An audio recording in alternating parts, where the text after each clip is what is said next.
Wraith by William Toney. Chapter 4. Shadows in the Alley.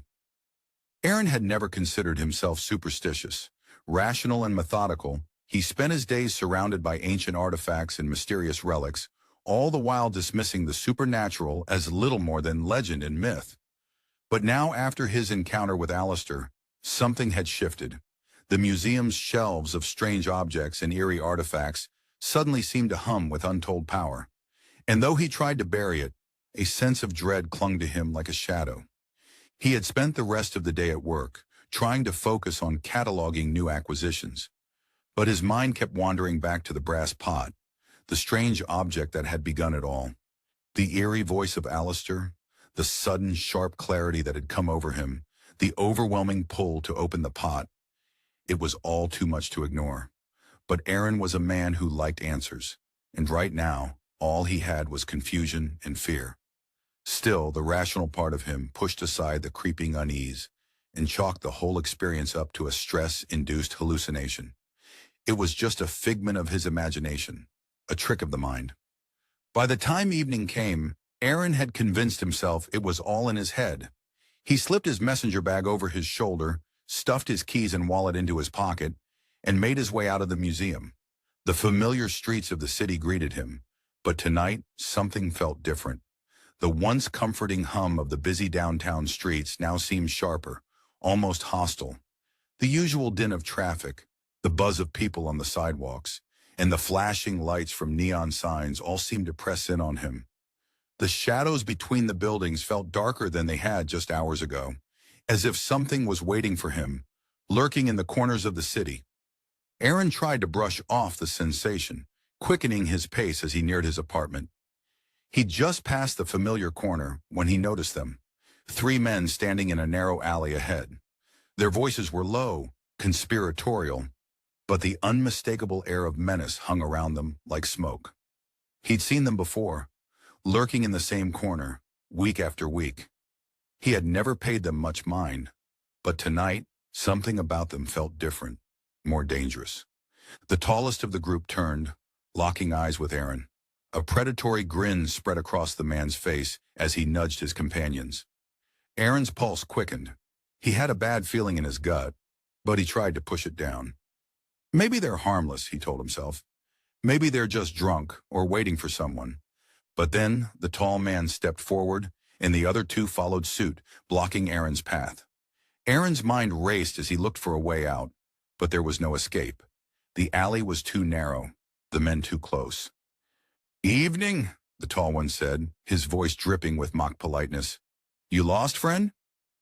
Aaron forced a nervous laugh. "No, just heading home."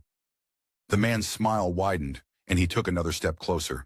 Aaron could smell the sour tang of alcohol on his breath. "Well, maybe you should have taken a different route." Before Aaron could move, the second man, a wiry figure with a scar running down his cheek, lunged forward, yanking Aaron's bag from his shoulder. "Hey!" Aaron protested, reaching for it, but the tall man shoved him hard against the wall. The impact knocked the air from his lungs, and Aaron gasped for breath, his heart hammering in his chest. "Relax," the tall man said, his voice filled with dark amusement. "We're just going to have a look, see if you've got anything worth our time." The 2 others began to rummage through Aaron's bag, tossing aside his wallet, papers, and the sandwich he hadn't eaten for lunch. "Please," Aaron said, trying to keep his voice steady. "I don't have much. Just take the money and go." The scarred man pulled out Aaron's wallet and flicked through it, sneering when he saw the few bills inside. $20? This guy's a joke." Aaron's pulse raced, panic flooding his veins. He had never been in a situation like this before.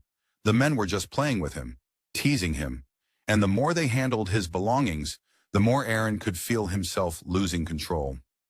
Every second, his body felt heavier, weaker. His mind screamed for him to do something, anything, but his limbs wouldn't obey. The tall man's grin faded as he locked eyes with Aaron. "A joke, huh? Maybe we teach him a lesson." Before Aaron could react, a fist slammed into his stomach, knocking the wind out of him. He doubled over in pain, gasping for air. His knees buckled and he fell to the ground, dizzy and disoriented. The other 2 men laughed cruelly. their voices echoing in his ears as he struggled to breathe. "Stop it!" a voice rang out from behind them. Aaron's vision was blurry, but he recognized the voice. Lilah. She was here. He looked up to see her running toward them, her face pale with fear. But she was determined. The tall man turned to face her, and his smile twisted into something dark and predatory. "Oh, look, girl, this doesn't concern you. Can't you see we're busy with our new friend? So leave before we decide to play with you next." He sneered. Lilah didn't hesitate. She swung her purse at him, catching him across the face. The tall man staggered back, more surprised than hurt.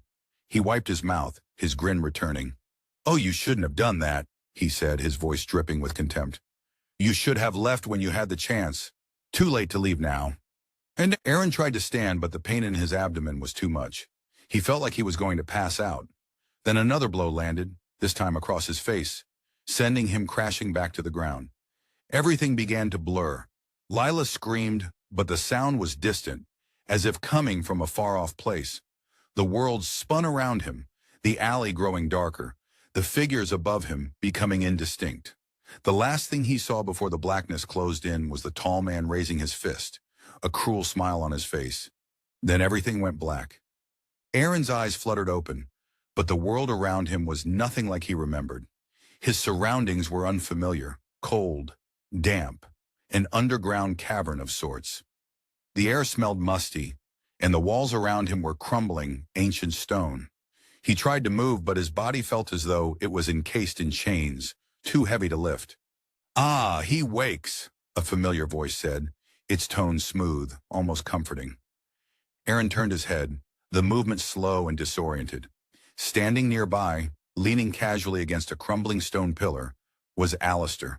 The dapper figure was as immaculate as ever, his golden eyes glowing faintly in the dim light.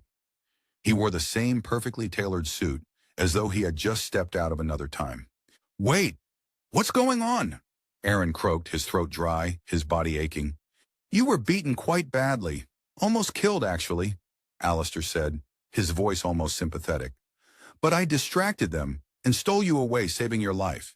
And just so you know, I also made sure your dear Lilah survived. She's a bit worse for wear, but alive nonetheless. That's something to be grateful for, isn't it?" Aaron's mind raced as the memories of the attack flooded back. The men, Lilah's desperate attempt to stop them, the pain, and then nothing. The world had gone black. He tried to sit up, but found his limbs unresponsive, heavy with an unseen weight. "Where is she?" Aaron demanded, panic rising in his chest. Allistor smiled, his gaze softening just slightly. "She was taken to a nearby hospital, but her life currently isn't in any danger. However, once they find out the two of you survived, I'm sure they'll be back to tie up the loose ends." Aaron's anger flared, his body trembling with rage. "Why do you care?" Allistor chuckled. "Aaron, I'm hurt. I care very much. After all, I owe you a debt, remember?" Aaron's jaw clenched. "I told you I don't want your help." "Yet here we are," Allistor said with an almost mocking smile. "You're broken, humiliated, and powerless. Is that the kind of man you want to be? The kind of man who can't protect the woman he loves?" Aaron's fist clenched, his anger mixing with desperation. "What are you offering?" "Power," Allistor said simply, his voice smooth as silk. "The kind that makes people like those thugs tremble in fear at just the sight of you." Aaron hesitated, his mind racing. The weight of the night pressed down on him. The fear, the helplessness, the rage. It was all too much. He hated the idea of owing anything to Allistor, but he hated the idea of being powerless even more. "What's the catch?" he asked, his voice barely above a whisper. Allistor's smile widened. "Only that you use it wisely.